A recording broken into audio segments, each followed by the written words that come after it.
어머, 가영씨, 가정부 쓰시나 봐요? 최고급 가구로 치장한 아들의 집, 며느리의 손님들 앞에서 시어머니 박복수는 가정부가 되었습니다. 아들 내외는 완벽한 강남 부부 행세를 위해 어머니를 돈 나오는 기계, 그 이상도 이하도 아닌 존재로 취급했죠. 하지만 그들은 몰랐습니다. 그 모든 모욕을 조용히 녹음하며 낡은 폴더폰을 쥔 어머니의 차가운 손이 자신들의 인생을 나락으로 떨어뜨릴 지옥문을 열고 있었다는 것을 말이죠. 지금부터 한 어머니의 통쾌하고 처절한 눈물의 복수 이야기가 시작됩니다. 오늘도 사연 끝까지 함께 해주세요. 기익. 요란한 마찰음과 함께 낡은 시내버스 한 대가 휘황찬란한 강남의 고급 아파트 단지 정류장에 멈춰 섰습니다. 70대 박복순이 손때가 새까맣게 묻은 작은 경대, 그리고 이불이라도 싼 듯한 낡은 보따리를 양손에 꼭 쥐고 버스 계단을 힘겹게 내려왔습니다. 여기가 맞나? 복수는 목이 꺾일 듯 고개를 한껏 젖혀 수십 층 높이로 솟아오른 유리마감 건물을 올려다봤습니다. 엘리베이터에서 내린 복순이 마침내 한 집 현관문 앞에서 걸음을 멈췄습니다. 문 앞 복도에는 포장도 뜯지 않은 새 가구 상자들이 거대한 벽처럼 산을 이루고 있었습니다. 띵동.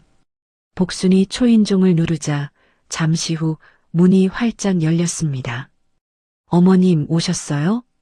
30대 중반의 며느리 가영이 마치 기다리지 않던 불청객이라도 맞이하듯 시큰둥한 표정으로 복순을 내려다봤습니다.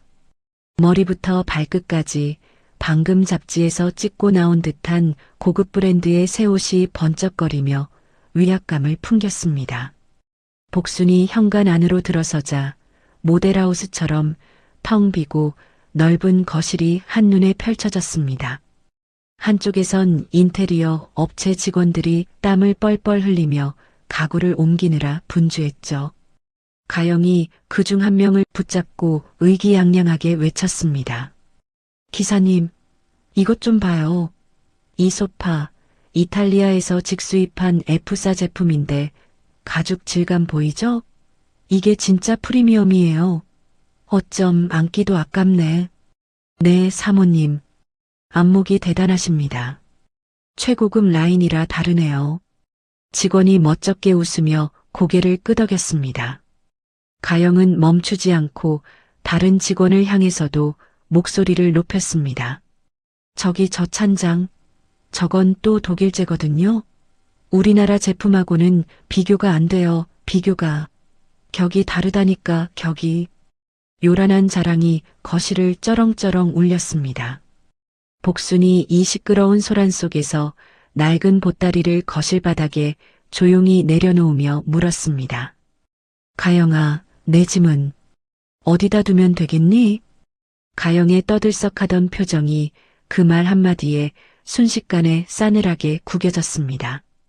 복순의 초라한 보따리와 낡은 경대를 마치 더러운 것을 보듯 위아래로 훑어보더니 쯧하고 혀를 찼죠.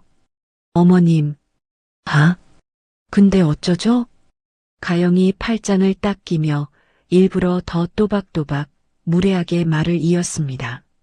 저쪽은 준호 씨 서재, 이쪽은 제 드레스룸, 그리고 안방. 이렇게 딱 정하고 나니까 어머님 방이 따로 나오질 않네요. 그래서 말인데 저기 구석에 안 쓰는 방이 하나 있긴 하거든요. 정 모하시면 거기 쓰셔도 되고. 정 불편하시면 이모님 댁으로 가셔도 되고. 그건 어머님께서 알아서 결정하시면 돼요. 그때 안쪽에서 30대 후반의 남자가 쭈뼛거리며 나타났습니다. 말끔한 정장 차림의 아들 준호였죠. 아내와 어머니 사이에서 어쩔 줄 모르며 어색하게 인사했습니다. 어머니 오셨어요. 준호가 무언가 더 말하려 했지만 가영이 옆에서 살벌한 눈빛으로 쏘아보자 그대로 입을 꾹 다물고 말았습니다. 복수는 이 집 이 번쩍거리는 아파트를 사주기 위해 자신이 평생 모은 피 같은 돈을 쏟아부었다는 사실을 떠올렸습니다. 새벽 찬바람 맞으며 시장에서 채소를 팔고 밤늦게까지 푼돈을 아끼며 악착같이 모은 돈이었죠. 자신이 40년간 살던 정든 집까지 팔아서 마련한 재산이었습니다. 바로 그때였습니다. 며느리 가영이 인테리어 직원들 모두 들으라는 듯 거실이 떠나가라 소리를 질렀습니다. 어머님, 지금 이삿짐 들어오는데 현관 입구 떡하니 막고 서 계시지 마시고요. 좀 비켜주시겠어요? 가영이 발코니 쪽 가장 구석에 있는 작은 문을 손가락으로 퉁명스럽게 가리켰습니다. 창고방은 저쪽이에요. 저희가 쓰지도 않는 잡동사니들 넣어두는 방이니까 일단 거기다 짐 두세요. 직원들이 힐끔힐끔 복순을 쳐다보며 자기들끼리 웅성거렸습니다. 세상에, 저게 시어머니한테 할 소리야? 그러게, 저런 소리까지 들어가면서 왜 같이 살려고 하신대? 직원들의 수군거림이 복순의 귀에 날카로운 송곳처럼 박혔죠. 복순의 쭈글쭈글한 얼굴이 순간 화끈 달아올랐지만 애써 표정을 감췄습니다. 가영아, 당신 좀 조용히 좀 말해. 준호가 겨우 용기를 내말렸지만 가영이 더 날카롭게 소리치며 말을 잘랐습니다. 준호 씨, 당신도 이제 잘나가는 강남 변호사잖아. 어머님이 이 집 해주신 건 물론 감사하죠. 감사한데. 그래도 아들 앞길 생각해서 이 정도는 좀 이해해 주셔야 하는 거 아니에요?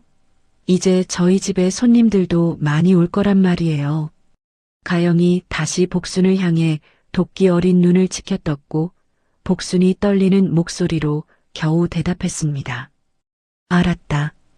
그럼 내가 저 창고방 쓰마. 복순은 스스로 무거운 보따리를 다시 끌어안고 좁은 창고방으로 비틀거리며 향했습니다. 가영과 준호는 복순이 끙끙대며 짐을 옮기는 그 뒷모습을 보면서도 팔짱을 낀 채 미동도 없이 지켜보기만 했죠. 아, 어머님. 가영이 복순의 등 뒤에 대고 비수 같은 말을 덧붙였습니다. 창고 안에 먼지떨이 옆에 전구 하나 겨우 달려 있으니까 그걸로 쓰세요. 그리고 전기료 아까우니까 필요할 때만 켜고 바로바로 끄시고요. 아시겠죠? 복순이 창고방 문을 열자 퀴퀴한 먼지 냄새와 함께 온갖 청소 도구들과 정체 모를 상자들이 어지럽게 쌓여 있었습니다. 여기가 내 방이구나. 복순의 작은 넋두리가 새어나왔지만 가영은 그 소리를 애써 무시했습니다. 거실에서는 다시 가영의 기쁨에 찬 목소리가 울려 퍼졌습니다. 기사님, 그 그림, 그거 이탈리아에서 직송한 거니까 조심히 다뤄주세요. 스크래치 하나라도 나면 저 뒤집어져요. 그렇게 정신없던 이삿날 밤이 깊었습니다. 새 가구로 호화롭게 채워진 거실에서는 아들 부부의 철없는 웃음소리가 끊이지 않았죠. 여보, 이 소파 정말 죽인다. 와, 역시 비싼 게 다르네. 푹신한 것 좀 봐. 준호가 소파에 벌러덩 누우며 만족스러운 듯 말했습니다. 그렇지? 내가 다 골랐잖아. 나도 이제 강남 변호사 사모님 품격에 맞게 좀 살아야지. 안 그래? 가영이 깔깔거리며 자랑스럽게 대답했습니다. 복수는 먼지 쌓인 창고방 구석, 낡은 보따리 위에 쭈그리고 앉아 그 모든 대화를 조용히 들었습니다. 가슴 한편이 얼음물이라도 끼얹은 듯 시리게 저려왔지만 그늘진 얼굴에는 아무런 표정이 없었어요. 복순이 품 안에서 낡아 빠진 폴더폰을 꺼내 켰습니다. 어둠 속에서 희미한 액정빛이 복순의 깊은 주름을 비췄죠. 번호를 누르는 손길에는 한치의 망설임도 없었습니다. 박 변호사, 나 박복순일세. 전화 너머에서 중후한 중년 남성의 침착한 목소리가 들려왔습니다. 아, 네, 회장님. 이사는 무사히 잘하셨습니까? 내가 예상했던 그대로야. 복순의 목소리는 방금 전 며느리에게 대답하던 힘없는 시어머니의 목소리가 아니었습니다. 얼음장처럼 차갑게 가라앉아 있었죠. 일단 계약서대로 저 아이들 신용 상태 계속 빈틈없이 감시하게. 네, 알겠습니다. 현재 대출 내역과 카드 사용 내역까지 전부 실시간으로 추적하고 있습니다. 박 변호사가 망설임 없이 대답했습니다. 복순이 창고방의 문틈으로 거실을 바라보았습니다. 아들 부부가 값비싼 가구들 사이에서 철없이 행복에 겨워하는 모습이 그림처럼 보였죠. 자신들이 지금 누리는 것들이 다 어디서 왔는지, 그것에 얼마나 감사해야 하는지 모르는 인간들. 이제 곧 뼈저리게 알게 될 게야. 복순이 통화를 종료하고 폰을 탁 소리나게 닫았습니다. 창고방에 다시 완전한 어둠이 내려앉았습니다.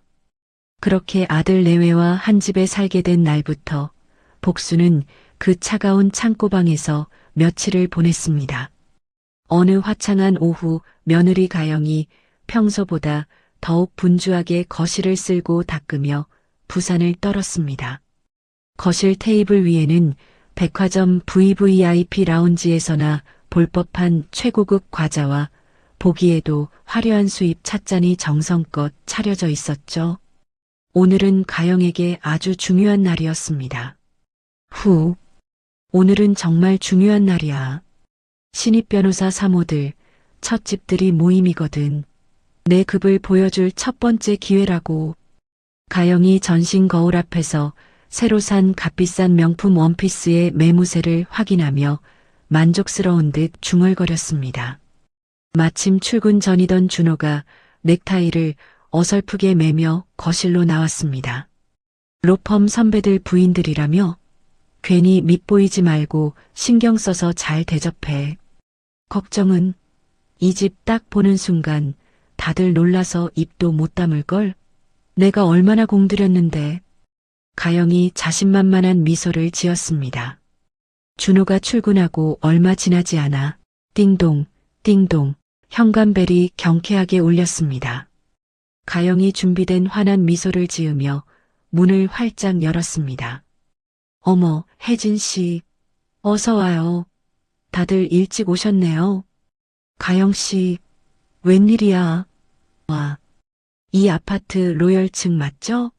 뷰가 장난 아니겠다. 30대 여성 3명이 각자 신상 명품 핸드백을 과시하듯 팔에 걸치고 호들갑을 떨며 집 안으로 들어섰습니다. 모두 머리부터 발끝까지 한껏 치장한 화려한 옷차림에 값비싼 다이아몬드 액세서리들이 조명 아래 반짝였죠. 진짜 강남 중심부는 다르긴 다르네요. 인테리어 좀 봐요. 완전 잡지에 나오는 집 같아요. 한 여성이 거실을 빙 둘러보며 진심으로 감탄했습니다. 가영의 어깨가 하늘 높은 줄 모르고 으쓱 올라갔습니다. 별 말씀을요. 이 소파는 이탈리아에서 특별히 직수입한 거고요. 저기 저 그림도 요즘 제일 인기 있는 작가 작품이에요. 구하느라 또 얼마나 힘들었다고요. 우와, 가영 씨 안목 정말 대단하다. 역시 인테리어 전공해서 그런지 감각이 다르네. 여성들이 입을 모아 칭찬하는 동안 가영이 우아한 손짓으로 차를 따랐습니다. 바로 그때였습니다. 거실 구석에 있던 창고방 문이 끼익 소리를 내며 조심스럽게 열리고 복순이 밖으로 나왔습니다. 복순이 목이 타들어갈 듯 말라 물이라도 한 잔 마시러 나온 것이었죠. 낡고해져서 무릎이 다 나온 시장표 몸빼 바지, 목이 누렇게 늘어난 낡은 티셔츠, 거실의 화려하고 사치스러운 분위기와 복순의 남루한 모습은 너무나도 대조적이었습니다. 방금까지 까르르 넘어가던 가영과 손님들의 유쾌했던 웃음소리가 순간 뚝 멎었습니다. 모든 시선이 갑자기 나타난 복순에게로 동시에 쏠렸죠. 한 여성이 복순을 위아래로 경멸하듯 훑어보며 가영에게 소곤거렸습니다. 어머, 가영 씨, 가정부 쓰시나 봐요? 다른 여성이 호기심 어린 표정으로 거들었습니다. 그러게요. 어디서 구하셨어요? 우리 집도 지금 사람 구하는데 일은 좀 잘해요? 가영의 얼굴이 순식간에 불그락 푸르락 달아올랐습니다.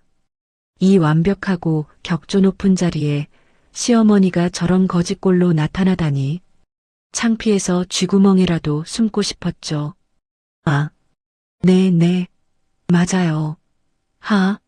저희 집안일. 뭐, 꾸준히 일 도와주시는 분이에요. 가영이 억지로 입꼬리를 경련하듯 올리며 새빨간 거짓말을 했습니다. 어쩐지 집이 그래서 이렇게 반짝반짝했구나.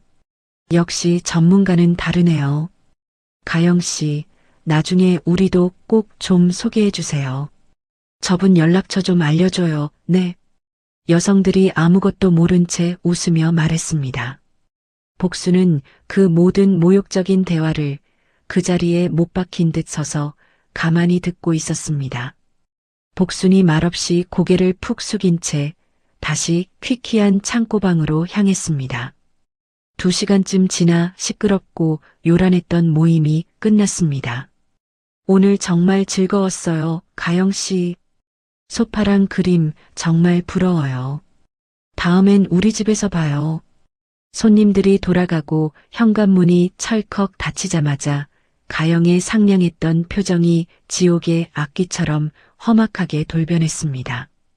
가영이 창고방으로 성큼성큼 걸어가 문이 부서져라 거칠게 열어젖혔습니다. 어머님, 가영이 날카롭고 짜증 섞인 목소리로 소리쳤습니다. 복순이 창고방 구석, 낡은 보따리 옆에 앉아 조용히 고개를 들었습니다.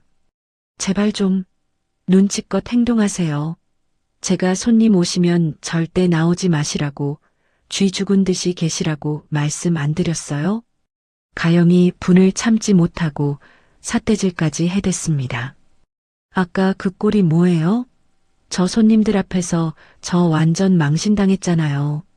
어머님이 그렇게 불쑥불쑥 기어 나오시면 저희 격이 떨어진다고요. 이 집 격이 제 말 이해 안 되세요? 그 지독하고 모진 말들을 다 듣고도 복수는 놀라울 만큼 평온했습니다. 미안하다. 목이 너무 말라서 그랬다. 앞으론 더 조심하마.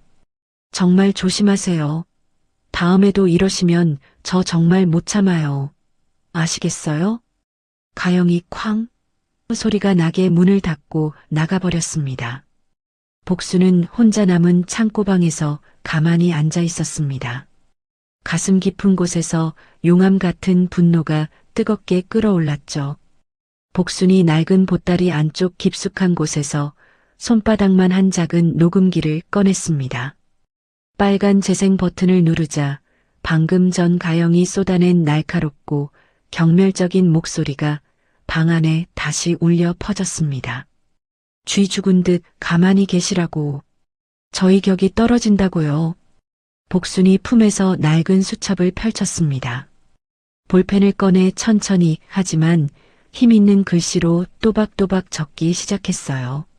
김가영, 손님 앞 가정부 취급, 모욕적 언사 및 비인간적 대우, 계약 위반 증거 일 확보. 글씨를 쓰는 복순의 손은 조금도 떨리지 않았습니다. 수첩을 덮어 다시 보따리 가장 깊숙한 곳에 숨겼습니다. 창고방의 유일한 창문, 그 작은 틈으로 붉은 석양이 비집고 들어왔습니다. 복순이 그 핏빛 같은 빛을 바라보며 조용히 중얼거렸습니다. 그래, 이제 겨우 시작이구나. 그때 거실에서 가영이 남편 준호와 통화하는 목소리가 방 문틈으로 새어 들어왔습니다. 여보, 오늘 모임 잘 끝났는데. 아, 글쎄, 어머님 때문에 완전 곤란했다니까. 앞으론 손님 올 땐 아예 나가 계시라고 하든지 해야겠어. 정말.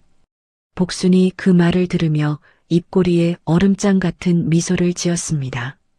시어머니를 버젓이 가정부로 속였던 그 소란스러운 주말이 지나고 월요일 아침이 밝았습니다. 준호가 말끔하게 정장을 입고 출근 준비를 하고 있었습니다. 하지만 거울 앞에서 넥타이를 매만지는 준호의 표정은 잿빛처럼 어두웠죠. 아, 또 월급날이 다가오네. 준호가 땅이 꺼져라 한숨을 쉬며 중얼거렸습니다. 가영이 화장대 앞에서 값비싼 영양크림을 듬뿍 바르며 퉁명스럽게 물었습니다. 왜 그래? 아침부터 죽을 상이야? 아니야. 별거 아니야. 준호가 애써 표정을 감추며 서둘러 집을 나섰습니다. 국내 최고 로펌 태평양 법무법인에 입사한 지 6개월. 강남 변호사라는 타이틀은 번지르르 했지만 신입 변호사의 월급은 이 화려한 강남 생활비를 감당하기에 턱없이 부족했습니다. 그날 점심 로펌 사무실에서 준호가 서류에 머리를 박고 있었습니다. 그때 선배 변호사가 다가와 준호의 어깨를 툭 쳤습니다. 준호야, 점심 먹으러 가자. 네, 선배님.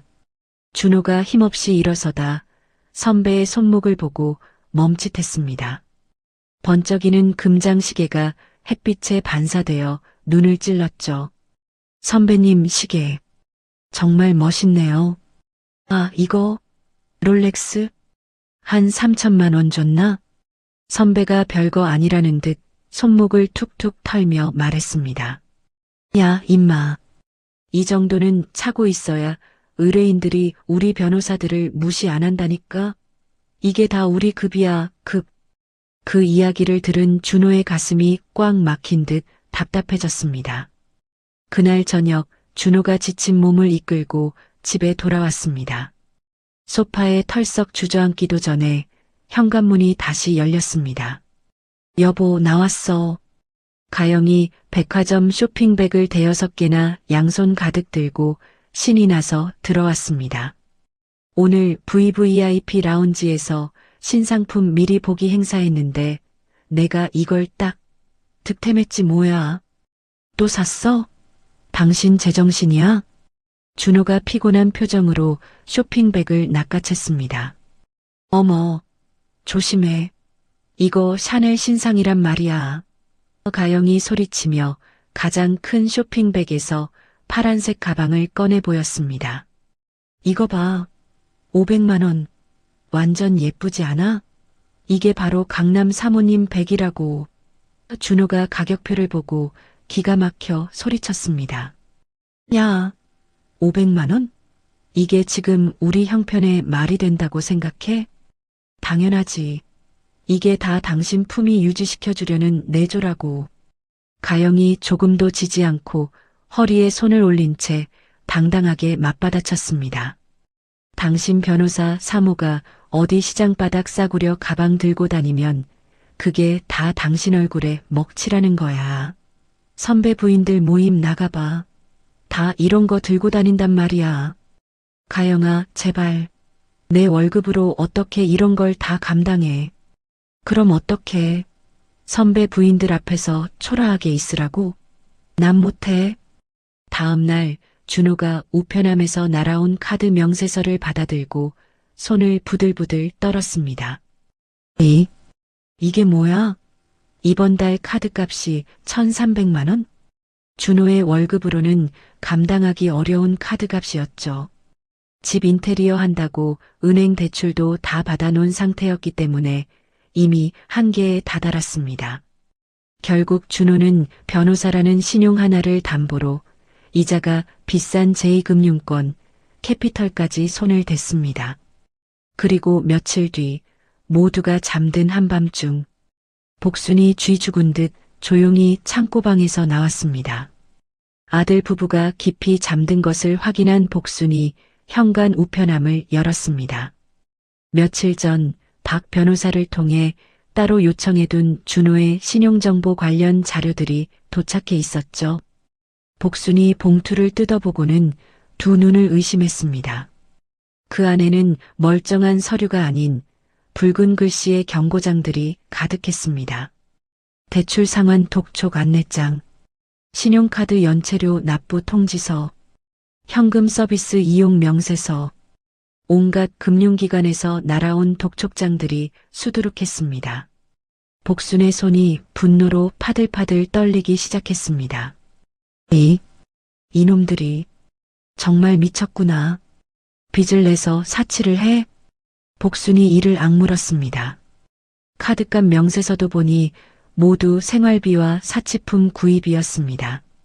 명품 가방, 고급 의류, 백화점 VVIP 라운지 이용료까지 모든 것이 빚으로 충당되고 있었습니다.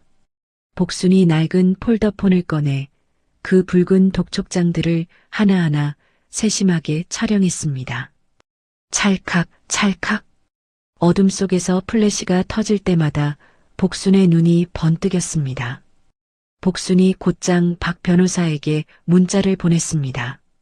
박 변호사, 이것들 전부 계약 위반 증거로 수집하게 확인했습니다. 회장님, 즉시 대출금 출처와 사용처 샅샅이 파악하겠습니다. 답장이 바로 왔습니다. 복순이 서류들을 다시 한번 꼼꼼히 살펴봤습니다. 변호사 품이라고? 웃기는 소리. 복순의 눈빛이 얼음장보다 차갑게 변했습니다. 그때 침실에서 잠꼬대 같은 대화 소리가 희미하게 들려왔습니다. 여보, 내일 백화점 또 가야 하는데. 신상 들어온대. 가영의 목소리였습니다. 가영아, 좀. 우리 카드값 어떡해? 준호가 걱정스럽게 말했습니다. 괜찮아.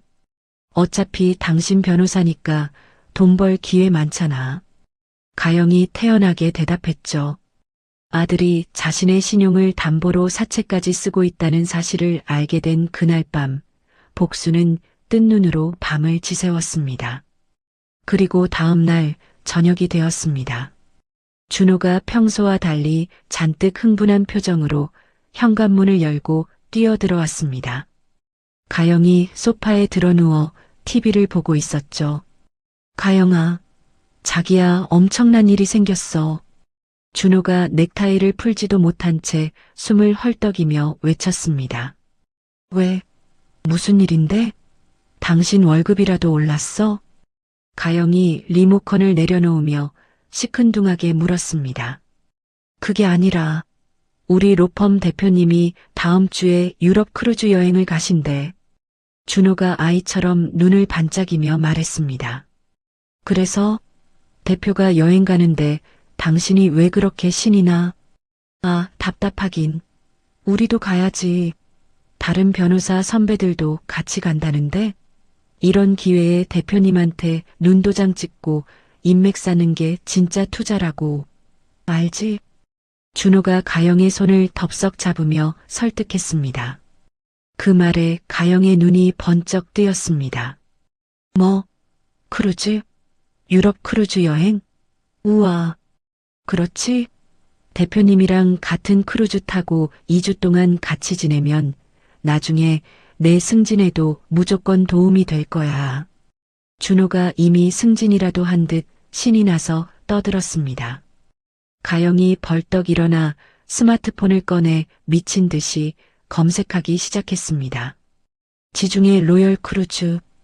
와, 사진 좀 봐. 완전 럭셔리하다. 여보, 이건 무조건 가야 해. 그런데 비용이 좀. 준호가 갑자기 목소리를 낮추며 머뭇거렸습니다. 얼마인데? 1인당 2천만 원 정도 하더라고. 준호가 조심스럽게 말했습니다. 가영이 잠시 침묵했다가 오히려 더 큰 소리로 외쳤습니다. 둘이 합쳐 4천? 하? 그게 문제야? 4억도 아니고. 맞아. 그렇지? 이런 기회가 우리한테 언제 또 오겠어? 그래. 가자. 대출을 받아서라도 가야 해. 이런 게 바로 급을 맞추는 거야. 가영이 결심한 듯 말했습니다. 그 주 내내 준호는 이미 바닥난 신용을 끌어모아 여러 금융기관을 미친 듯이 돌아다녔습니다. 결국 그가 찾아간 곳은 이자가 살인적인 사채, 대부업체였습니다. 변호사님이시라 특별히 해드리는 겁니다. 4천만 원. 대신 이자가 월 15%입니다. 뭐라고요? 월 15%? 준호가 기겁하며 물었습니다. 급하시면 어쩔 수 없죠. 기존 대출이 너무 많으셔서 저희도 위험을 감수하는 겁니다. 결국 준호는 눈을 질끈 감고 계약서에 서명했습니다. 출발 당일 아침 집안이 떠들썩했습니다. 거실에는 번쩍이는 명품 캐리어 2개가 짐으로 터질 듯이 부풀어 있었죠. 여보, 내 수영복 챙겼어? 아, 선크림은? 가영이 화장품을 파우치에 쓸어 담으며 물었습니다. 응, 다 챙겼어. 카메라도 챙겼고. 준호가 신이 나서 대답했습니다. 가영이 창고방 쪽으로 쓱 다가가 문을 두드리지도 않은 채 문틈에 대고 일방적으로 통보했습니다. 어머님, 저희 유럽 여행 좀 다녀올게요. 2주 정도 걸릴 거예요. 그동안 밥은 뭐 알아서 챙겨 드세요. 창고방 안에서 잠시 후 복순의 목소리가 들려왔습니다. 알았다. 잘 다녀와라. 아무런 감정도 실리지 않은 무표정하고 차가운 목소리였습니다. 그럼 다녀오겠습니다. 가영이 신난 목소리로 대충 인사를 끝내고 돌아섰습니다. 준호와 가영이 어린아이처럼 들뜬 표정으로 캐리어를 끌고 현관을 나섰습니다. 드디어 유럽이다. 완전 기대돼. 사진 100만 장 찍자. 두 사람의 철없는 웃음소리가 복도에 요란하게 울렸습니다. 철컥. 현관문이 닫혔습니다. 복도가 완전히 조용해진 것을 확인한 복순이 창고방 문을 열고 나왔습니다. 더 이상 웅크리고 초라한 노파의 모습이 아니었습니다. 복순의 등이 꼿꼿하게 펴졌고 그늘졌던 눈빛이 얼음장처럼 날카롭고 차가워졌습니다. 그녀는 거실 한가운데 당당히 서서 자신의 피 같은 돈으로 산 모든 가구들, 자신을 창고방에 짐짝처럼 가둬놓고 사치를 부린 그 모든 흔적들을 천천히 둘러봤습니다. 복순이 낡은 폴더폰을 꺼내 익숙한 번호를 눌렀습니다. 박 변호사, 나 박복순일세. 전화 너머에서 박 변호사의 침착한 목소리가 들려왔습니다. 네, 회장님. 무슨 일이십니까? 빈집일세. 복순의 목소리가 얼음처럼 차갑게 내려앉았습니다. 그들이 여행을 떠났습니까? 그래. 2주짜리 아주 호화로운 여행이야.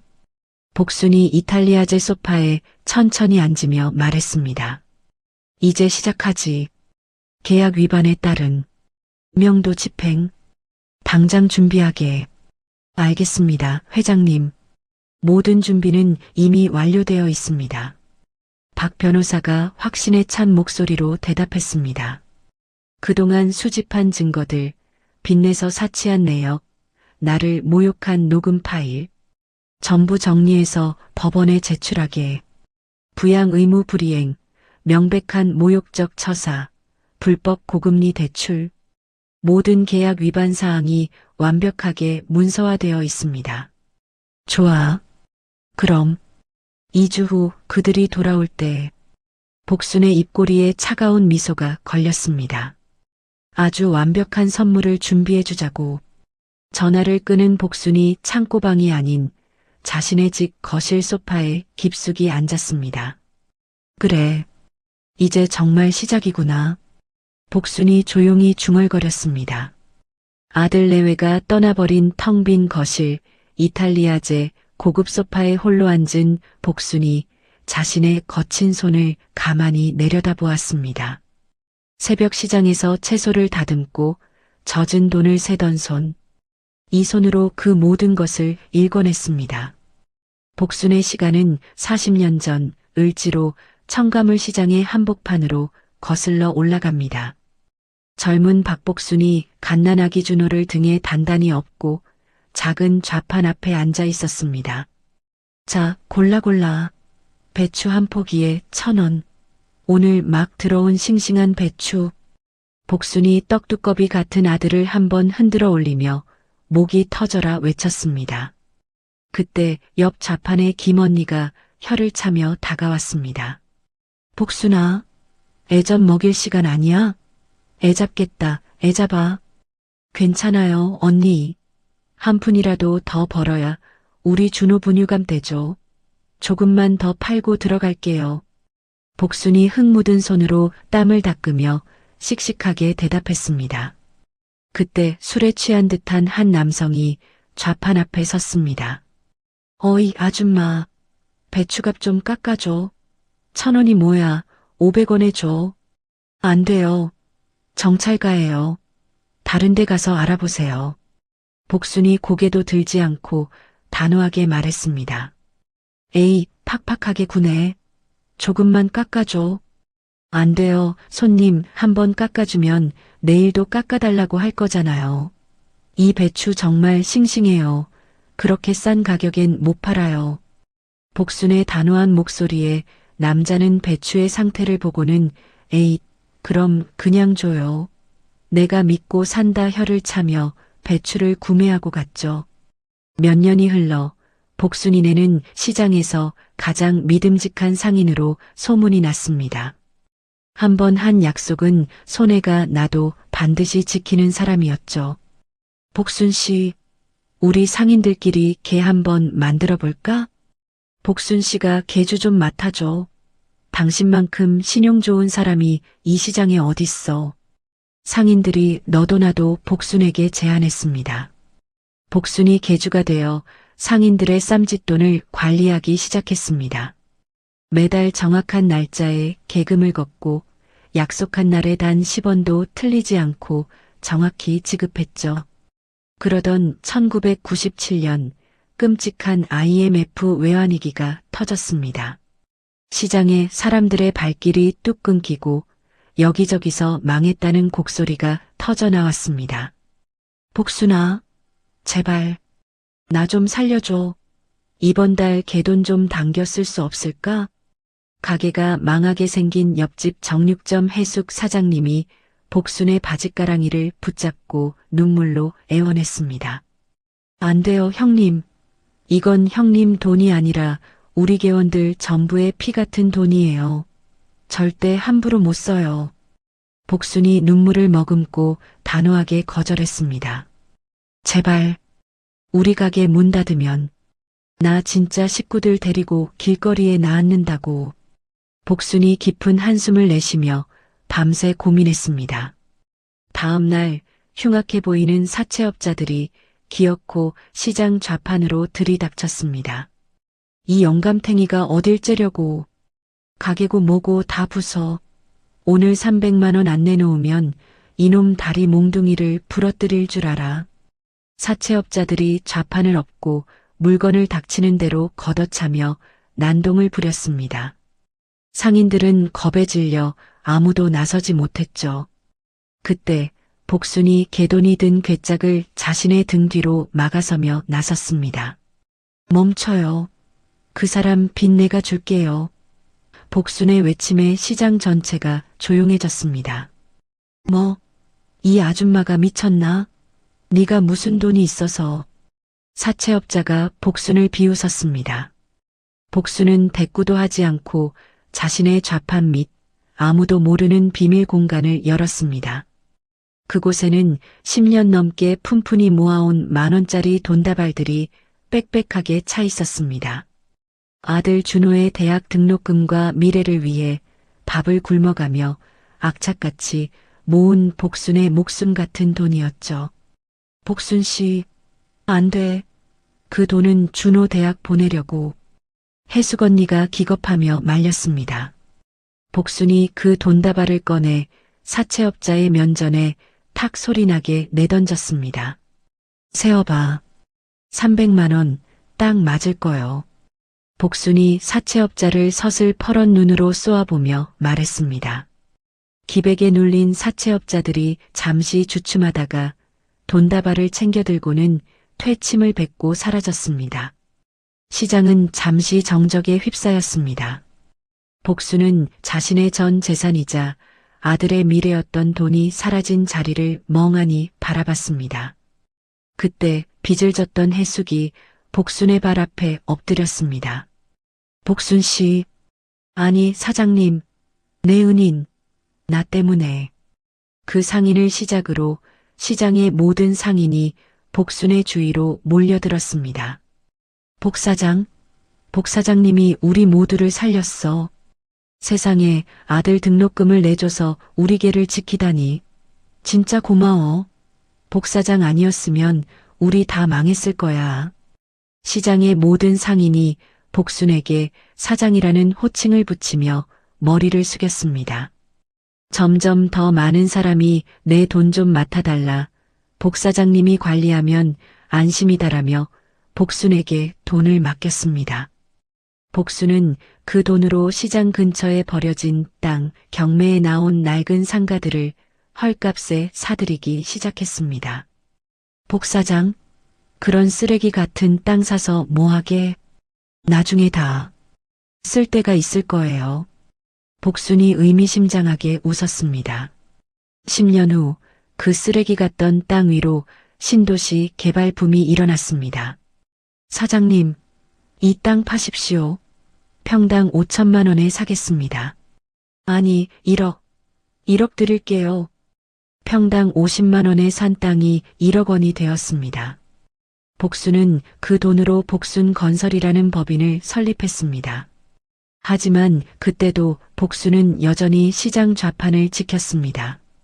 그렇게 세월이 흘러 해숙 언니 아들 박정민은 변호사가 되었고 주말만 되면 시장으로 와 자신의 어머니 가게를 돕고 복순에게도 늘 고맙다고 이야기했죠. 그러던 어느 날 복순은 정민을 불러 이야기했습니다. 이제부터 박 변호사라고 부르겠네. 우리 복순 건설의 법무를 전부 맡아주게. 박 변호사는 복순의 진짜 정체를 알게 된 유일한 사람이 되었습니다. 수백억 원의 자산을 굴리는 거대 기업의 회장. 하지만 겉으로는 여전히 시장 상인 복순이. 회장님, 이제 편히 사셔도 되는데 왜 계속 시장에서 고생하십니까? 박 변호사가 조심스럽게 물었습니다. 복순이 아들 준호의 사진을 바라보며 말했습니다. 내 아들, 저 준호가 내 돈이 아니라 자기 힘으로 깨끗하게 성공하는 걸 보고 싶어서야. 복순의 진짜 재산과 정체는 오직 박 변호사만이 알고 있었습니다. 아들 준호조차 어머니가 그저 가난한 시장 상인인 줄로만 알고 있었습니다. 아들 준호가 자신의 힘으로 깨끗하게 성공하길 바랐던 복순. 그 꿈이 드디어 이루어졌다고 믿었던 5년 전 어느 가을날이었습니다. 복순이 흙 묻은 손으로 시장 좌판에서 채소를 정리하고 있었습니다. 그때 준호가 저 멀리서부터 상기된 얼굴로 뛰어왔습니다. 어머니, 저 합격했어요. 드디어 사법고시 합격했다고요. 준호가 합격 통지서로 보이는 종이를 흔들며 시장이 떠나가라 소리쳤습니다. 뭐, 참말로, 우리 아들이? 복순이 손에 묻은 흙을 닦을 생각도 못하고 아들이 내민 종이를 받아들었습니다. 눈앞이 흐려져 글씨가 제대로 보이지 않았죠. 네, 이제 변호사 시험만 통과하면 저도 진짜 변호사가 돼요. 준호가 기뻐서 어쩔 줄 몰라 했습니다. 평생의 꿈, 아들의 성공이 드디어 눈앞에 다가온 순간이었습니다. 그런데 어머니, 저 드릴 말씀이 있어요. 준호가 갑자기 목소리를 낮추며 진지해졌습니다. 뭔데 그래? 저 가영이랑 결혼하려고 해요. 준호가 조심스럽게 말했습니다. 복수는 아들에게 여자친구가 있다는 얘기는 들었지만 당장 결혼까지 생각한 줄은 몰랐습니다. 그래, 좋은 아가씨구나. 네, 정말 착하고 좋은 사람이에요. 준호가 환하게 웃었습니다. 그런데 어머니 사실은 준호의 표정이 다시 어두워졌습니다. 어머니, 저희 당장 살 집이 없어요. 아시잖아요. 저 지금 고시원에서 사는 거 신혼집으로는 말이 안 되잖아요. 준호가 머리를 극적이며 말했습니다. 복순이 깊은 생각에 잠겼습니다. 내 아들, 이제 곧 변호사가 될 텐데. 기죽으면 안 되지. 걱정 마라. 이 엄마가 어떻게든 해결해 줄게. 복순이 아들의 어깨를 든든하게 토닥였습니다. 자신의 재산을 아들에게 숨기고 아들은 자신의 노력으로 사법고시에 합격했던 거였죠. 복수는 그런 아들이 기특했습니다. 한 달 후 복수는 아들 준호와 예비 며느리 가영과 함께 강북의 한 허름한 부동산으로 향했습니다. 예비 며느리인 가영은 복순을 위아래로 훑어보는 눈빛이 어딘가 차갑고 계산적이었죠. 어머님 집 마련해 주셔서 감사해요.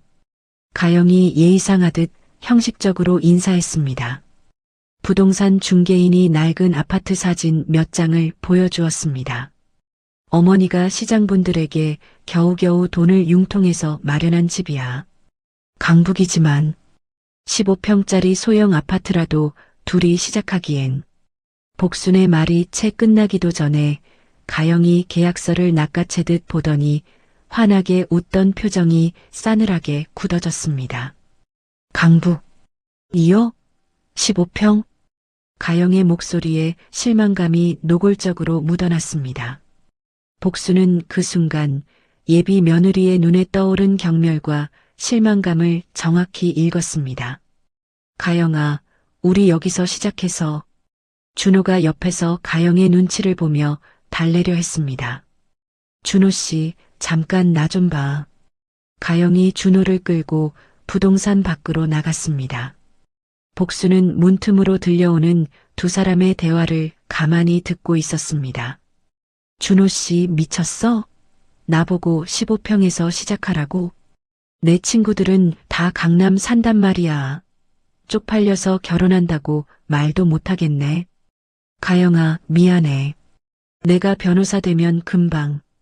복순의 가슴 한편이 서늘하게 불안해졌지만 아들의 결혼을 망칠 수는 없어 애써 모른 척했습니다. 결국 우여곡절 끝에 결혼식이 올랐고 신혼집에 도착한 날이었습니다. 세상에, 진짜 이 집에서 살게 되는 거야? 가영이 이미 다 알고 왔으면서도 현관에 들어서자마자 비명을 질렀습니다. 나 정말 이런 데서 못 살아.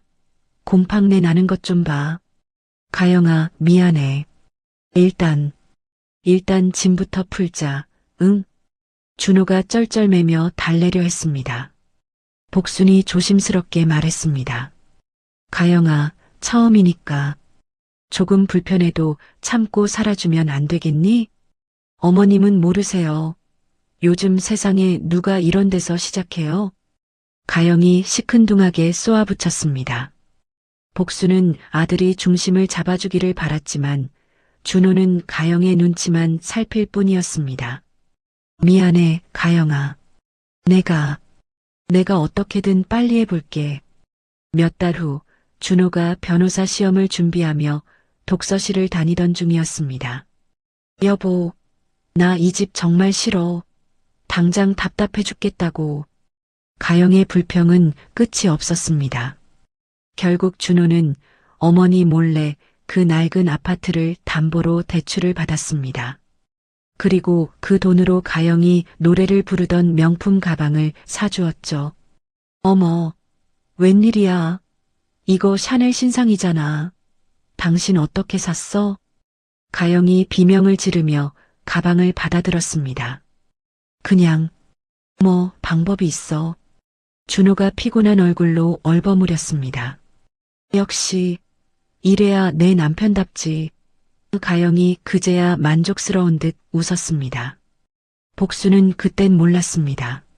자신이 피 같은 돈으로 사준 그 첫 번째 신혼집에서부터 아들의 끔찍한 빚이 이미 시작되었다는 것을 말이죠.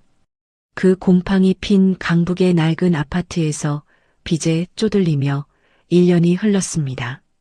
드디어 준호가 변호사 자격을 취득한 바로 그날이었습니다. 복순이 시장 좌판에서 땀을 뻘뻘 흘리며 채소를 다듬고 있을 때 준호가 저 멀리서부터 뛰어왔습니다. 어머니, 저 됐어요.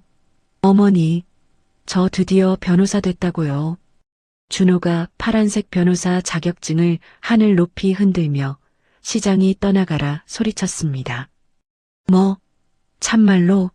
아이고, 우리 아들이 진짜 변호사가 됐어? 복순이 흙 묻은 손을 옷에 문지르며 감격에 겨워 눈물만 뚝뚝 흘렸습니다. 그날 저녁 여전히 퀴퀴한 냄새가 나는 강북 아파트에서 작은 축하 자리가 열렸습니다. 조각 케이크를 자르자마자 가영이 준호의 옆구리를 쿡 찔렀습니다. 여보, 이제 변호사 됐으니까 우리도 급을 맞춰야지. 강남으로 가야 해.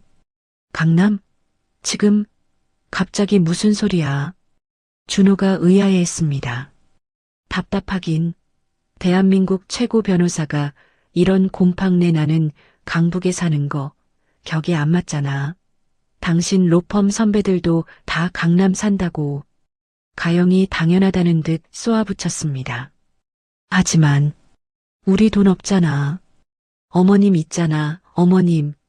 가영이 턱짓으로 얌전히 과일을 깎고 있는 복순을 가리키며 말했습니다. 복순이 당황했습니다. 가영아, 내가 뭘? 어머님, 저희 강남 아파트 하나 사주세요. 가영이 아주 당당하게 대놓고 요구했습니다. 가영아, 당신 지금 무슨 말을 그렇게 해? 준호가 당황해서 말렸지만 가영은 눈 하나 깜짝하지 않았습니다. 왜? 내가 틀린 말했어? 어차피 나중에 다 물려받을 건데 미리 좀 당겨주시면 안 돼요? 안 그래요, 어머님? 복순이 그 뻔뻔함에 기가 막혀 깊은 한숨을 쉬었습니다. 며칠 후 준호가 혼자 복순의 시장 좌판을 찾아왔습니다. 어머니, 준호가 복순의 거칠고 주름진 손을 덥석 잡았습니다. 어머니, 저희랑 같이 살아요. 네? 같이 살자고? 복순의 눈빛이 순간 차갑게 빛났습니다. 네, 어머니 평생 사시던 그 집 파시고 시장이라면서 모아두신 돈 전부 합쳐서 강남에 큰 아파트 하나 사요. 저희가 어머니 모시고 살면서 평생 효도할게요. 준호가 세상에서 가장 착한 아들처럼 환하게 웃었습니다. 복수는 아들의 그같이 살자는 말이 며느리 가영의 입에서 나온 것임을 모를 리 없었습니다. 효도라는 말로 포장하여 자신의 마지막 남은 재산까지 통째로 삼키려는 뻔뻔한 수작이었죠. 좋다. 내 아들아. 네가 정말 효도를 할 놈인지 아니면 그저 어미 돈에 눈이 먼 껍데기뿐인지. 복순이 흙 묻은 손을 꽉 쥐었습니다. 그래. 이게 너에게 주는 내 마지막 시험이다. 복순이 속으로 결심을 굳혔습니다. 다음 날 복순이 박 변호사를 비밀리에 만났습니다. 회장님, 정말 강남 아파트를 사주실 겁니까? 며느님의 속셈이 뻔히 보이는데 박 변호사가 걱정스럽게 물었습니다. 그래, 사줄 걸세. 아들 준호 명의로. 네, 회장님, 그건 증여입니다. 명의를 넘겨주시면 나중에 무슨 일이 생겨도 저 집을 다시는 되찾을 수 없습니다. 박 변호사가 기겁하며 만류했습니다. 복순이 얼음장 같은 미소를 지었습니다. 아들 녀석은 자기가 주인이 되었다고 믿어야 본색을 드러낼 게야. 그러니 박 변호사는 이 집을 담보로 집값 전액에 해당하는 근저당권을 설정하게 채권자는 물론 복순 건설법인 명의로 말일세. 박 변호사가 그제야 복순의 무서운 계획을 깨닫고 감탄했습니다. 아, 아드님은 집을 증여받는다고 생각하겠지만 실은 집값 전액을 빚진 채무자가 되는 것이군요. 하지만 준호 씨도 변호사입니다. 계약서에 서명할 때 그 녀석은 오만한 변호사지. 잔뜩 흥분한 상태에서 법무사가 내미는 표준 서류 따위 꼼꼼히 볼 것 같나? 박 변호사는 그저 들키지 않게 일만 처리하게. 계약 당일 강남의 한 법무사 사무실이었습니다.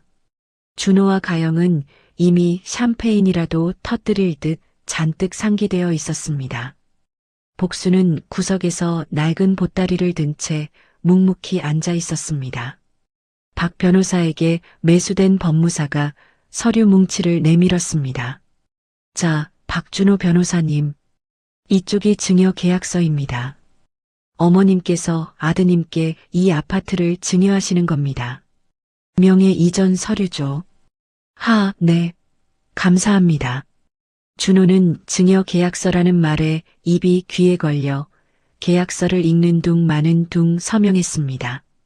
가영이 옆에서 준호의 팔을 잡고 여보, 우리 이제 강남 사모님이야. 라며 속삭였습니다. 자, 그리고 변호사님. 법무사가 두 번째 서류 뭉치를 내밀었습니다. 이건 명예 이전 등기 신청서랑 증여세 관련 표준 서류들입니다. 그리고 여기 어머님께서 증여세를 대납해 주시면서 발생하는 채권 문제 때문에 표준 근저당 설정 계약서에도 서명해 주셔야 합니다. 법무사가 증여세라는 말로 준호의 주의를 교묘하게 돌렸습니다. 준호는 이미 자신이 집주인이 되었다는 사실에 취해 이 모든 것을 표준 절차라고 멋대로 판단했습니다. 즉, 세금 문제 때문에 귀찮게 구네. 어차피 다 엄마 돈으로 하는 건데. 준호의 얼굴에 오만한 미소가 스쳤습니다. 자신이 변호사라는 사실에 대한 자만심, 그리고 법무사가 내민 표준 서류를 의심하지 않는 나태함.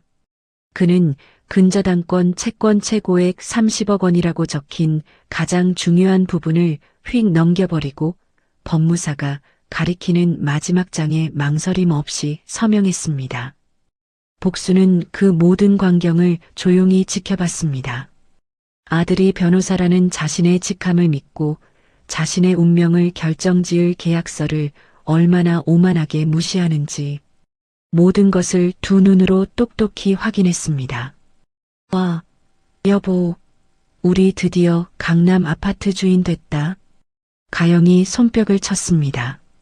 복순이 조용히 일어서며 말했습니다. 그럼 이제 이사 준비를 해야겠구나. 네, 어머니. 같이 행복하게 살아요. 제가 잘 모실게요. 준호가 환하게 웃었습니다. 하지만 복순의 마음은 차갑게 식어 있었습니다. 그래. 이제 진짜 시험이 시작이구나. 복순이 속으로 중얼거렸습니다. 이사 당일 며느리 가영이 어머님 방이 없다며 창고방을 가리켰을 때 복순은 전혀 놀라지 않았습니다. 이미 예상했던 일이었기 때문입니다. 아들과 며느리는 이 집이 완벽한 자신들의 소유라고 믿었기에 거리낄 것이 없었죠. 그날 밤 창고방에서 박 변호사에게 전화를 걸어 감시를 지시한 것도 모든 것이 계획된 수순이었습니다. 복수는 아들이 함정계약서에 서명할 때 보였던 그 오만한 미소를 잊을 수가 없었습니다. 아들이 계약서에 서명할 때 보였던 그 오만한 미소를 뒤로 한 채 복순의 계획은 2주간의 냉혹한 기다림에 들어갔습니다. 같은 시각 인천공항 입국장. 준호와 가영이 2주간의 호화로운 유럽 크루즈 여행을 마치고 피곤하지만 만족스러운 표정으로 게이트를 빠져나왔습니다. 두 사람 모두 값비싼 휴양지 명품 옷을 걸치고 있었죠. 역시 사람은 돈을 써야 해. 이게 인생이지. 준호가 뻐근한 몸을 풀며 기지개를 켰습니다. 정말 꿈 같았어, 여보. 크루즈 1등석 스위트룸 최고였다. 파리에서 산 이 가방 좀 봐. 가영이 새로 산 샤넬 쇼핑백을 흔들며 들뜬 목소리로 대답했습니다. 두 사람의 손에는 유럽 본고장에서 샀다며 자랑할 명품 쇼핑백이 수십 개나 들려 있었습니다. 집에 가서 푹 쉬자고. 준호가 수백만 원짜리 명품 캐리어 2개와 쇼핑백들을 카트에 싣고 공항 택시 승강장으로 향했습니다. 1시간 후 택시는 두 사람을 강남의 고급 아파트 앞에 내려주었습니다. 아, 드디어 우리 집이다. 가영이 안도의 한숨을 쉬었습니다. 짐이 이렇게 많을 줄 몰랐네.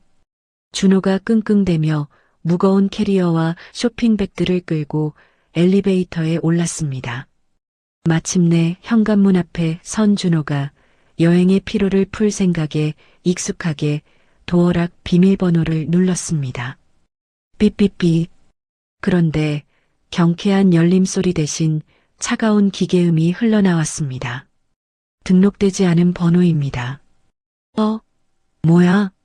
준호가 당황하며 다시 번호를 눌렀습니다. 삐삐삐 마이너스. 등록되지 않은 번호입니다. 똑같은 소리가 반복되었습니다. 뭐야? 아니, 이게 왜 이래? 고장 났나?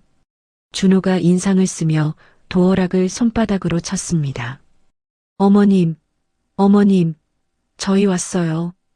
가영이 참지 못하고 문을 쾅쾅 두드리며 소리쳤습니다. 주무세요? 문 좀 열어보세요. 어머님. 가영의 짜증 섞인 목소리가 텅 빈 복도에 울렸지만 안에서는 아무 대답도 없었습니다. 이상하네. 어머니가 어디 나가셨나? 준호가 걱정스럽게 중얼거렸습니다. 그때 복도 끝 엘리베이터에서 정장을 입은 남성들이 내렸습니다. 아파트 관리소장과 법원 마크가 찍힌 서류 가방을 든 낯선 남자 2명이었습니다. 박준호 씨 맞으십니까? 한 남자가 다가와 신분증을 보여주며 물었습니다. 네, 그런데 누구신데요? 저 여기 집주인인데 지금 도어락이 고장나서. 준호가 변호사 특유의 거만한 말투로 대답했습니다. 서울중앙지방법원 집행관입니다. 집행관이 얼음장처럼 차가운 목소리로 신분증을 내밀었습니다. 준호의 얼굴이 순간 굳어졌습니다. 집행관? 변호사인 그는 법원 집행관이라는 단어가 무엇을 의미하는지 누구보다 잘 알았습니다. 집행관이 무슨 일로? 본 아파트에 대한 근저당권 실행 및 강제 경매 집행에 따른 명도 명령서입니다. 집행관이 공식 서류를 준호의 눈앞에 내밀었습니다. 뭐라고요? 경매? 무슨 소리예요? 이 집 우리 집이에요. 가영이 먼저 비명을 지르며 집행관에게 달려들었습니다. 어머니가 우리한테 사주신 거라고요. 당신들 사기꾼이죠. 진정하십시오. 법적 소유주는 박준호 씨가 맞았으나 채권자 복순 건설 측의 채무 불이행에 따른 근저당권 실행으로 본 아파트는 이미 경매 처분 완료되었습니다. 복순, 건설, 근저당권? 준호의 머릿속이 하얗게 변했습니다. 그제야 1년 전 법무사 사무실에서 자신이 무심코 서명했던 수십 장의 서류가 떠올랐습니다. 그 계약서에 뭐가 더 있었구나. 준호의 얼굴이 핏기 하나 없이 창백해졌습니다. 짐은? 우리 짐은요. 내 명품 가방. 가영이 떨리는 목소리로 물었습니다. 채권자 측에서 이미 모든 물품을 압류하여 창고로 이동 조치했습니다. 관리소장이 옆에서 거들었습니다. 쿵. 준호의 손에서 명품 쇼핑백들이 바닥으로 우수수 떨어졌습니다. 다리에 힘이 풀린 준호가 그 자리에 주저앉았습니다. 변호사로서 이 모든 상황이 법적으로 완벽하게 유효하며 자신은 아무것도 할 수 없다는 것을 알았기 때문입니다. 여보, 뭔가 방법이 있을 거 아니야. 당신 변호사잖아. 뭐라도 말 좀 해봐. 가영이 준호의 멱살을 잡고 흔들며 소리쳤습니다. 하지만 준호는 대답할 수 없었습니다. 복순건설. 복순. 설마. 어머니가? 준호가 넋나간 사람처럼 중얼거렸습니다. 그때 스윽 소리도 없이 검은색 최고급 세단 한 대가 로비 정문 앞에 멈춰 섰습니다. 햇빛에 눈부시게 반사되는 광택, 벤츠 S클래스였습니다. 운전기사가 황급히 내려 뒷문으로 향했지만 이미 조수석 뒤편에서 짙은 색 정장을 입은 중년 남성이 먼저 내렸습니다. 박 변호사였습니다. 그가 공손하게 반대편 뒷문을 열었습니다. 회장님 도착했습니다. 차에서 천천히 내린 것은 한눈에 봐도 최고급 원단인 우아한 실크 정장을 입은 여성이었습니다. 시장에서 입던 낡은 몸빼 바지와 해진 티셔츠는 온데간데 없었죠. 바로 박복순이었습니다. 하지만 그녀는 더 이상 웅크리고 초라한 노인이 아니었습니다. 등이 꼿꼿하게 펴져 있었고 걸음걸이 하나하나에 위엄이 넘쳤죠. 냉철하고 카리스마 넘치는 기업가의 모습 그 자체였습니다. 로비에 있던 사람들이 모두 그녀의 범상치 않은 아우라에 압도되어 숨을 죽였습니다. 복순이 로비로 들어서며 주위를 둘러봤습니다. 바로 그때 복도에서 쫓겨난 준호와 가영이 법원 집행관들과 함께 캐리어와 명품 쇼핑백들을 끌고 1층으로 내려왔습니다. 준호가 로비 한가운데 서 있는 복순을 보는 순간 얼음처럼 그 자리에 굳어버렸습니다. 어머니? 준호가 믿을 수 없다는 표정으로 중얼거렸습니다. 가영도 입을 떡 벌린 채 자신의 시어머니가 맞는지 눈을 비비며 의심했습니다. 여보 머리가 어떻게 된 거야? 저 사람이 어머님이라고? 말도 안 돼. 가영이 기가 막히다는 듯 준호를 쳐다보며 물었습니다. 복수는 넋이 나간 아들과 며느리를 쳐다보지도 않았습니다. 마치 길거리에 더러운 돌멩이를 보듯 투명 인간 취급하며 그대로 지나쳐버렸죠. 복순이 로비에 대기하고 있던 집행관들에게 턱짓을 했습니다. 저 두 사람 다시는 저 현관 안으로 들이지 마세요. 복순의 목소리가 1층 로비 전체에 울렸습니다. 창고방에서 들리던 힘없는 목소리가 아닌 차갑고 단호한 목소리였습니다. 그리고 저들이 들고 있는 사치품 나부랭이들, 빚으로 산 것들 당장 확인해. 박 변호사가 한 걸음 앞으로 나서며 선언했습니다. 회장님 지시입니다. 박 변호사가 서류를 펼치며 계속 말했습니다. 두 분이 사치품 구매에 사용한 불법 대출금 내역이 확인되었습니다. 채권 확보를 위해 해당 물품은 전부 압류 조치하겠습니다. 집행관 한 명이 준호의 손목을 거칠게 붙잡았습니다. 롤렉스 시계 확인. 구매 내역서와 일치합니다. 잠깐, 이건 내 시계야. 준호가 손목을 비틀며 소리쳤습니다. 다른 집행관이 가영의 쇼핑백을 빼앗아 확인했습니다. 샤넬 가방, 에르메스 스카프, 전부 압류 대상입니다. 안 돼요. 이건 내 거야. 손대지 마. 가영이 쇼핑백을 꽉 껴안으며 비명을 질렀습니다. 여보, 당신 변호사잖아. 뭐해? 저 사람들 당장 막으라고. 가영이 준호에게 미친 듯이 매달리며 소리쳤습니다. 하지만 준호는 얼어붙은 채 아무것도 할 수 없었습니다. 이 모든 압류 절차가 1년 전 자신이 서명한 그 근저당권 계약서에 따라 법적으로 완벽하게 진행되고 있었기 때문입니다. 그때 복순이 얼어붙은 준호를 차갑게 바라봤습니다. 김준호 변호사. 복순이 처음으로 아들을 변호사라고 불렀습니다. 네. 준호가 떨리는 목소리로 대답했습니다. 변호사라면서 계약서 한 줄 제대로 못 읽었나? 복순의 목소리에 경멸과 조롱이 섞여 있었습니다. 어머니, 이게 다 어떻게 된 일이에요? 준호가 간신히 말을 꺼냈습니다. 어머니, 복순이 기가 막힌 듯 차가운 웃음을 터뜨렸습니다. 지금 네가 감히 나를 어머니라고 부를 자격이 있다고 생각하나? 박 변호사가 복순에게 다가와 조용히 보고했습니다. 회장님, 모든 압류가 완료되었습니다. 좋아. 그럼 이제 나머지 절차를 진행하지. 복순이 고개를 끄덕였습니다. 가영이 결국 바닥에 주저앉으며 울기 시작했습니다. 이럴 수가 없어.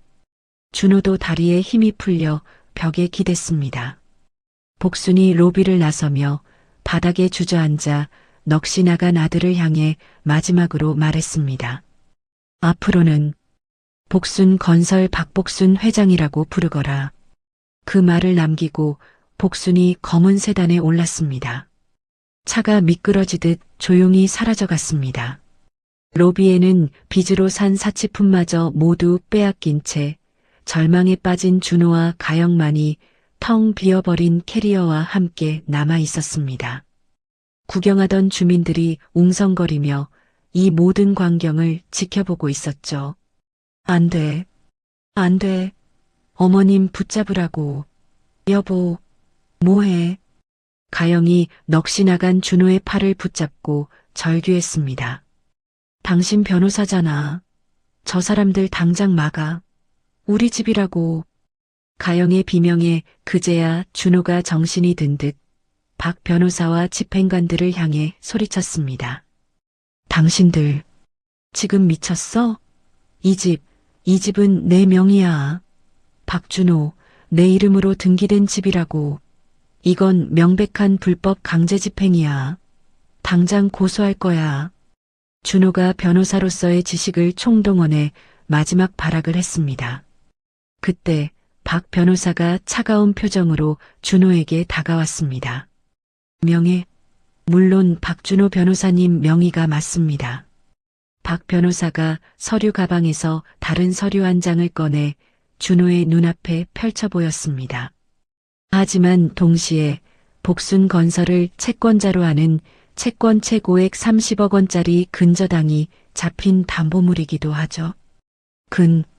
근저당? 준호의 머릿속이 하얗게 변했습니다. 1년 전 법무사 사무실에서 자신이 무심코 서명했던 그 수십 장의 서류, 증여세 관련 표준 절차라며 법무사가 내밀었던 자신이 오만하게 넘겨짚었던 바로 그 근저당 설정 계약서였습니다. 말도 안 돼. 빚을 갚으라는 독촉도 없었잖아. 이건 절차상 하자가 있어. 무효야. 왜 무효입니까, 변호사님? 박 변호사가 태블릿 PC를 켰습니다. 본 계약서 특약사항 제7조를 위반하셨습니다. 박 변호사가 계약서 조항을 또박또박 읽어내려갔습니다. 제7조 1항 채무자 박준호는 실질적 채권자 박복순 회장에 대한 기본적인 부양 의무를 성실히 이행한다. 제7조 2항 채무자는 채권자에 대한 모욕적 처사나 비인간적 대우를 일절 금한다. 제7조 3항 채무자는 채권자의 신용을 담보로 한 본 계약의 신의를 훼손하는 일체의 추가적인 금융 채무를 발생시키지 않는다. 이 모든 조항을 위반할 시 채권자는 채무 변제를 즉각 요구할 수 있으며 불이행 시 즉시 근저당권을 실행하여 강제 경매에 붙인다. 이게 계약서 내용입니다. 증거가 없어. 부양 의무? 뭐요? 그걸 어떻게 입증할 건데? 준호가 변호사로서 마지막 발악을 했습니다. 입증이요? 박 변호사가 태블릿 화면의 재생 버튼을 눌렀습니다. 로비 전체에 쩌렁쩌렁한 목소리가 울려 퍼졌습니다. 어머님, 제발 눈치껏 행동하세요. 손님 없을 때만 나오시라고요. 저희 격이 떨어진다고요. 가영이 창고방 문을 열고 소리쳤던 바로 그 목소리였습니다. 이건 언제? 가영의 얼굴이 새하얗게 질렸습니다. 박 변호사가 다음 파일을 열었습니다. 화면에는 퀴퀴한 먼지가 쌓인 창고방의 초라한 내부 사진, 복순이 먹다 남긴 찬밥 덩어리 사진, 그리고 준호가 사채업자에게 서명한 대출 서류 사본들과 4천만 원짜리 크루즈 여행 예약 내역서가 차례로 나타났습니다. 이걸 다. 준호가 말을 잇지 못했습니다. 이건 처음부터 계획된 함정이었어. 준호가 무릎에 힘이 풀려 그 자리에 주저앉았습니다. 변호사로서 직감했습니다. 이것은 감정적인 복수가 아니었습니다. 1년 전 계약 순간부터 자신의 모든 것을 올가맬 치밀하게 준비된 법적 함정이었습니다. 그때 박 변호사가 마지막 음성 파일을 재생했습니다. 당연하죠. 어머니한테 효도 열심히 하면 되는 거 아닌가요?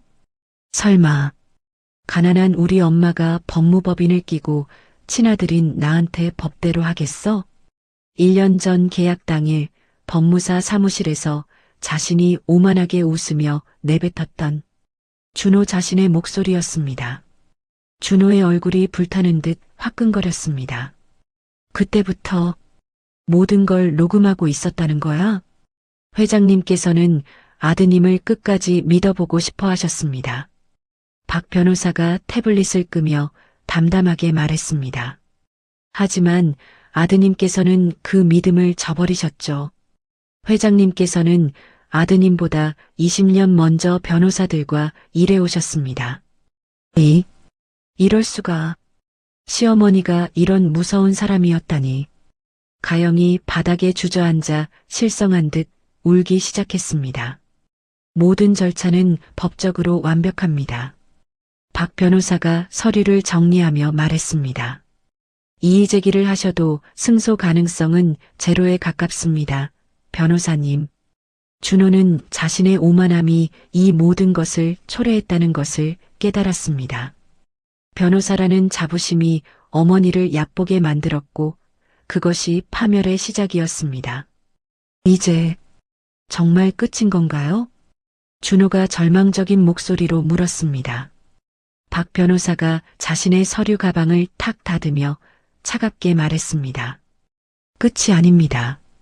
이제 시작입니다. 박 변호사가 이제 시작입니다라고 차갑게 말하던 바로 그 순간이었습니다. 방금 전 로비를 떠났던 검은색 세단이 다시 정문 앞에 섰고 박복순이 로비로 다시 걸어 들어왔습니다. 그녀의 손에는 아까보다 훨씬 더 두꺼운 서류 뭉치가 들려 있었죠. 복수는 바닥에 주저앉아 넋이 나간 아들 준호의 앞에 섰습니다. 이게 내 놈이 그토록 원하던 변호사 품이다. 복순이 손에 든 서류 뭉치를 준호의 얼굴을 향해 그대로 집어 던졌습니다. 차르륵. 수십 장의 서류들이 로비 바닥에 어지럽게 흩어졌습니다. 대출 내역서, 카드 명세서, 피처럼 붉은 글씨의 이자 계산서들이었습니다. 똑똑히 읽어봐. 내 놈 눈으로. 준호가 떨리는 손으로 바닥에 흩어진 서류 한 장을 집어들었습니다.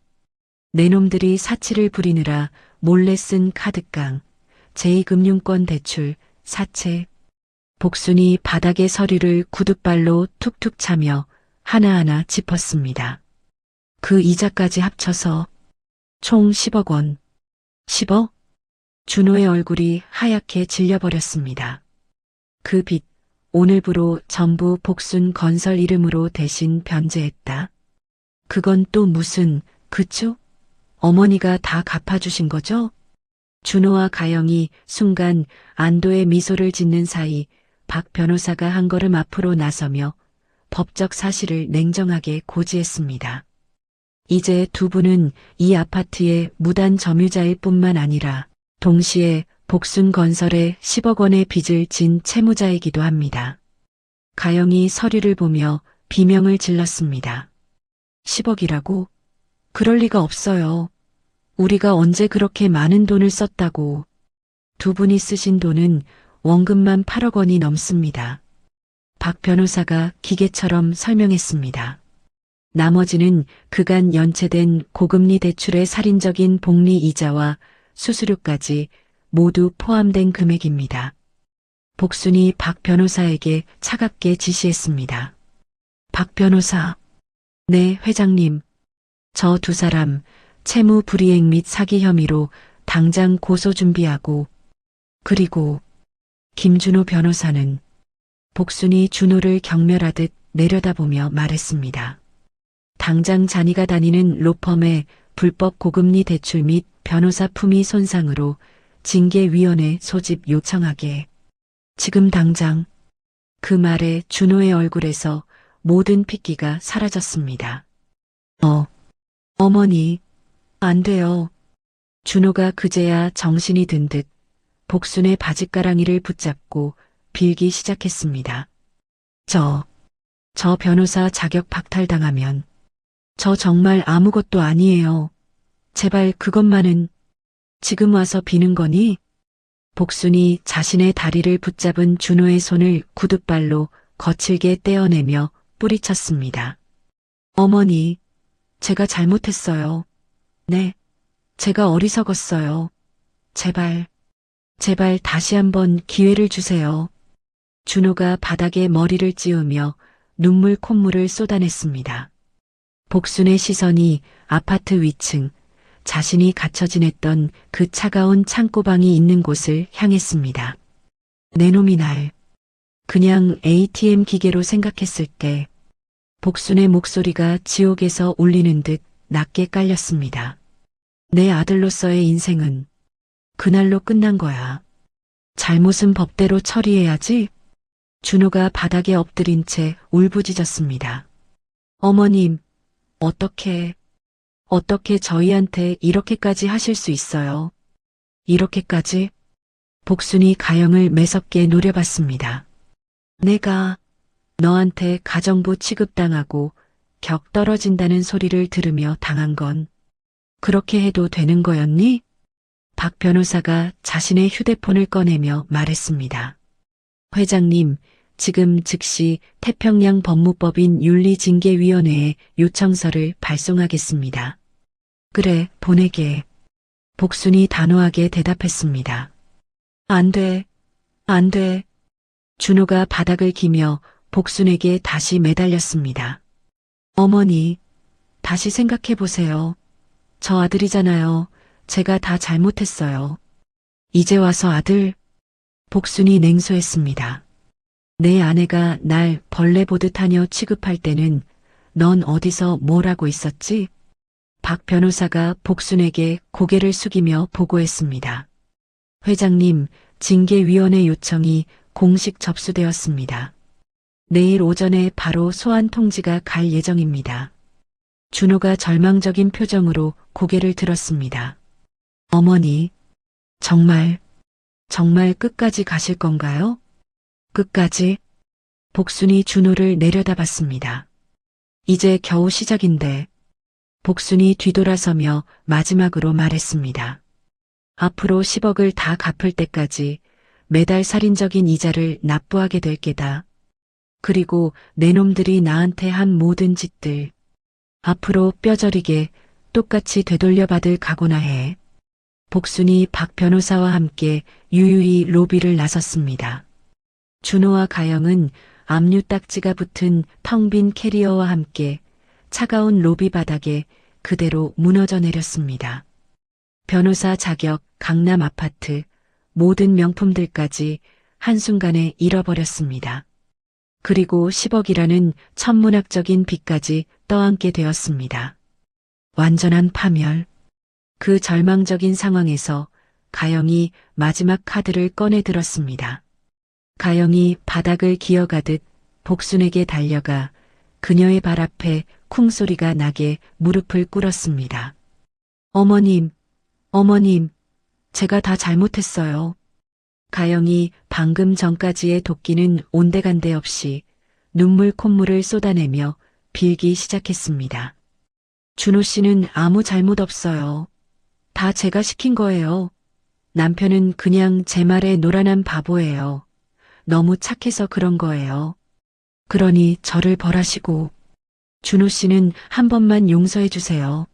네, 어머님. 가영이 복순의 값비싼 치마자락을 붙잡았습니다. 준호라도 용서를 받는 것이 자신이 살 수 있는 길이었으니까요. 하지만 복순은 가영을 쳐다보지도 않았습니다. 마치 발밑에 벌레를 보듯 차가운 눈으로 내려다볼 뿐이었죠. 그때 박 변호사가 가영에게 조용히 다가왔습니다. 김가영 씨, 박 변호사가 가영의 본명을 불렀습니다. 가영이 고개를 들어 박 변호사를 바라봤습니다. 남편의 불법 대출에 가담하고 사치품을 함께 향유하셨습니다. 박 변호사가 차분하게 말했습니다. 법적으로 사기죄 공범으로 엮이실 수 있습니다. 남편분과 함께 감옥에 가실 수도 있다는 뜻입니다. 가영의 얼굴이 새하얗게 질렸습니다. 공범이라니요. 저는 정말 몰랐어요. 몰랐다고 하셔도 법정에서는 통하지 않습니다.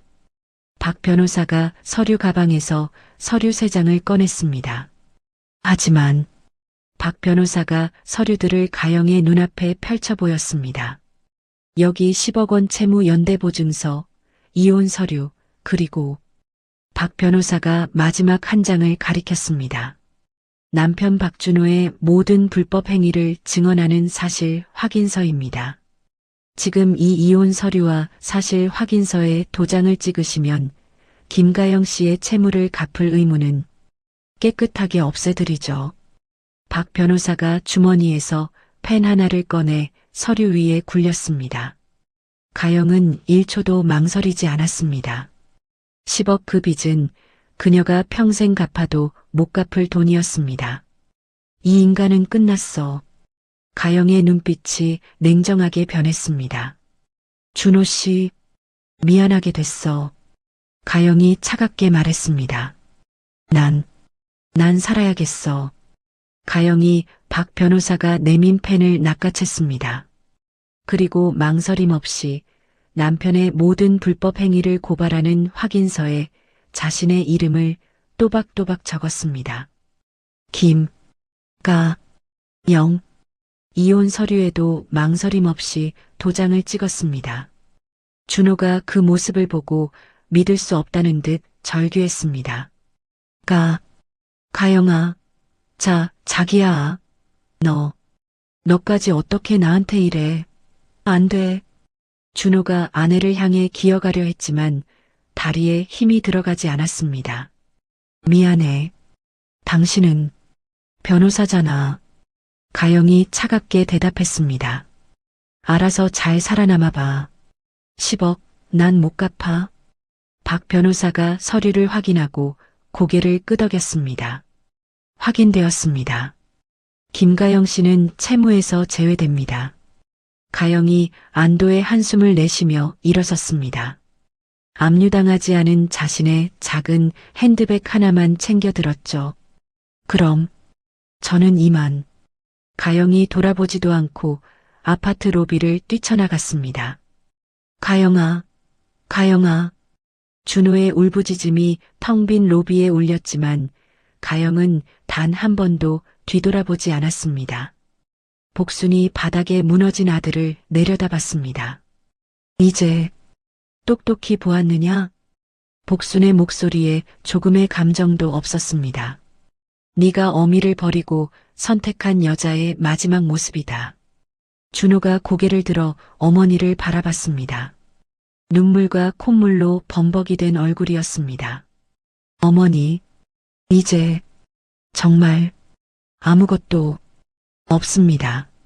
변호사 배지도 강남 아파트도 돈도 아내도.